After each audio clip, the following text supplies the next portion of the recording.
You ever wondered how cravings work? Well, it's all along the same pathways in the brain as addictions. And it all comes down to dope. Not being a dope, but being a dope addict. Dope being short for dopamine. You're addicted to dopamine. So am I. That's why we have cravings. That's why we have addictions. A little more to it than that, but that's the bottom line. Here's why.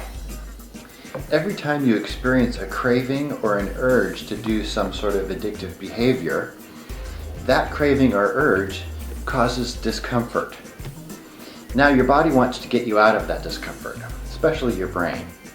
The conscious part of your brain, mostly the prefrontal cortex in the front part of your brain, is screaming, no, don't give in, don't eat the chocolate, no, no.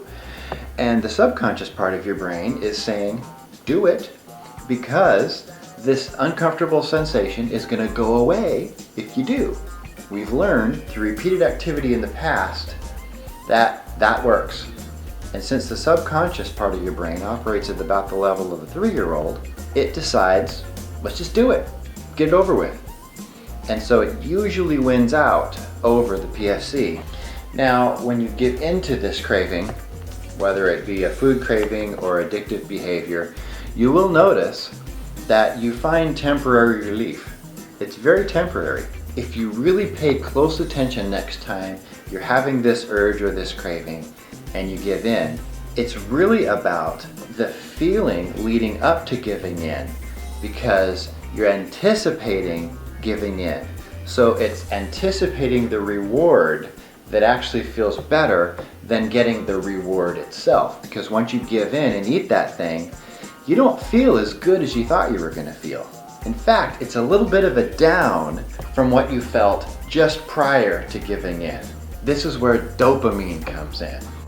Dopamine is the feel-good chemical that the brain releases, and it's also released from part of the brain that's called the reward center. Scientists used to think that the brain reward center was triggered and dopamine was excreted after we gave in. Now they've discovered that it's the anticipation of the reward that releases dopamine.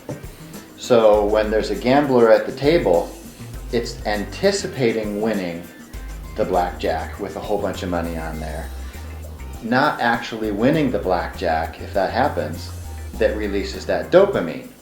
So the anticipation of reward is actually more fun than getting the reward itself. And that's the process we're addicted to, because we want to keep getting that dopamine hit, because it is an amazingly strong feel-good chemical. Dopamine is also extremely highly addictive. It's even more addictive than cocaine or heroin. What it all comes down to is getting out of the uncomfortable sensation. So the subconscious brain, that 3-year-old, says, eat the ice cream, quick, that'll get you out of it. And then thinking about doing that releases all this dopamine. Now you feel great and you associate that with the behavior of giving in, and it's almost impossible to resist. And everything is reinforced. That whole circuit, that whole nerve pathway is reinforced and then makes it harder next time. Of course, every time the PFC wins and you don't do this behavior, then you are necessarily weakening that nerve pathway because you didn't actually use it, and you're strengthening the pathway that is the alternative pathway that you've chosen with your conscious brain, the PFC. So it makes sense that neurons that fire together wire together. The more that you do a certain habit or activity, the deeper that nerve pathway gets ingrained into your brain, and then the easier it is to do in the future. So going this way and giving into your craving or giving into your addiction is going to make it stronger and easier to do in the future. Going the opposite direction, choosing something else, another behavior to do, is going to make that easier in the future. Sometimes this behavior is so ingrained that it's very hard to overcome because it's so deep, and this one's so shallow. So just with the knowledge, being empowered with the knowledge and understanding that uncomfortable sensations are generated by the brain and nowhere else, by your own brain, it makes it easier to resist because you know it's just a thought. That's all it is. The urge, the craving is just a thought, and it really is all in your head.